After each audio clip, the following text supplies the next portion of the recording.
හරි යාළුවෝ ඉතින් අද මම ඔයාලට ගෙනාව කොහොමද මොබයිල් එකේම ආදායමක් ලැබෙන YouTube channel එකක් හදාගන්නේ කියලා. ඉතින් වැඩි කතා කරන්න තුන් අපි යමු වීඩියෝ එකට. හරි යාළුවනේ මුලින්ම කරන් තියෙන YouTube එක ඕපන් කරගන්න එක. ඉතින් ඊට පස්සේ ඔයාගේ දැන් තියෙන YouTube account එකේ logo එක උඩ ක්ලික් කරන්න ඕනි. ඊට පස්සේ ඒකේ නම උඩ එකපාරට ටච් කරාට පස්සේ මෙතන ධන ලකුණු උඩ ක්ලික් කරන්න ඕනි. ඊට පස්සේ ඔයාගේ password එක ඉල්ලනවා phone එකේ. අන්න ඒක YouTube එකෙන් රෙකෝඩ් කරන්න දෙන්නේ නැහැ. ඔයා ඒක ටයිප් කරගෙන කන්ටිනියු දෙන්න ඕනි. හරි ඊට පස්සේ මෙතන create account කියන එක ක්ලික් කරලා for myself කියන එක ක්ලික් කරන්න ඕනි. ඊට පස්සේ first name last name දෙන්න තියෙනවා. ඔයාගේ ඉක්මනට දෙන්න ඕනි. හරි ඊට පස්සේ next කියන එක දෙන්න ඕනි. ඊට පස්සේ උපන්දිනය ඉල්ලනවා. ඉතින් ඔයා අවුරුදු 18ට අඩු වෙනම් ඔයා මේක ඔයාගේ ඇත්ත උපන්දිනේ දෙන්න ඕනේ නැහැ. බොරු එකක් දුන්නා නම් නැහැ.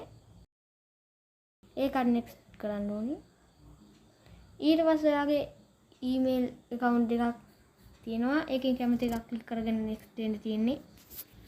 ඊට පස්සේ ඒකේ password එක ඉල්ලනවා. ඒකත් type කරගෙන next දෙන්න ඕනි. ඊට පස්සේ ඔයාගේ phone number එක ඉල්ලනවා. ඒකත් type කරලා next දෙන්න. හරි ඉතින් මේ වගේ interface එකක් එනවා. මෙතන next දෙන්න ඕනි. ඉතින් මේකේ පහළට ගියාට පස්සේ I agree කියන එක ක්ලික් කරන්න ඕනි. හරි ඉතින් ඊට පස්සේ මේ වගේ load වෙනවා. හරි යාළුවනේ දැන් මෙතන පහළ අපි හදාගත්ත account එක තියෙනවා. ඉතින් මම මේ වීඩියෝ මෙතන නවත්තනවා. ඔයාලා හැමෝටම සුබ දවසක්.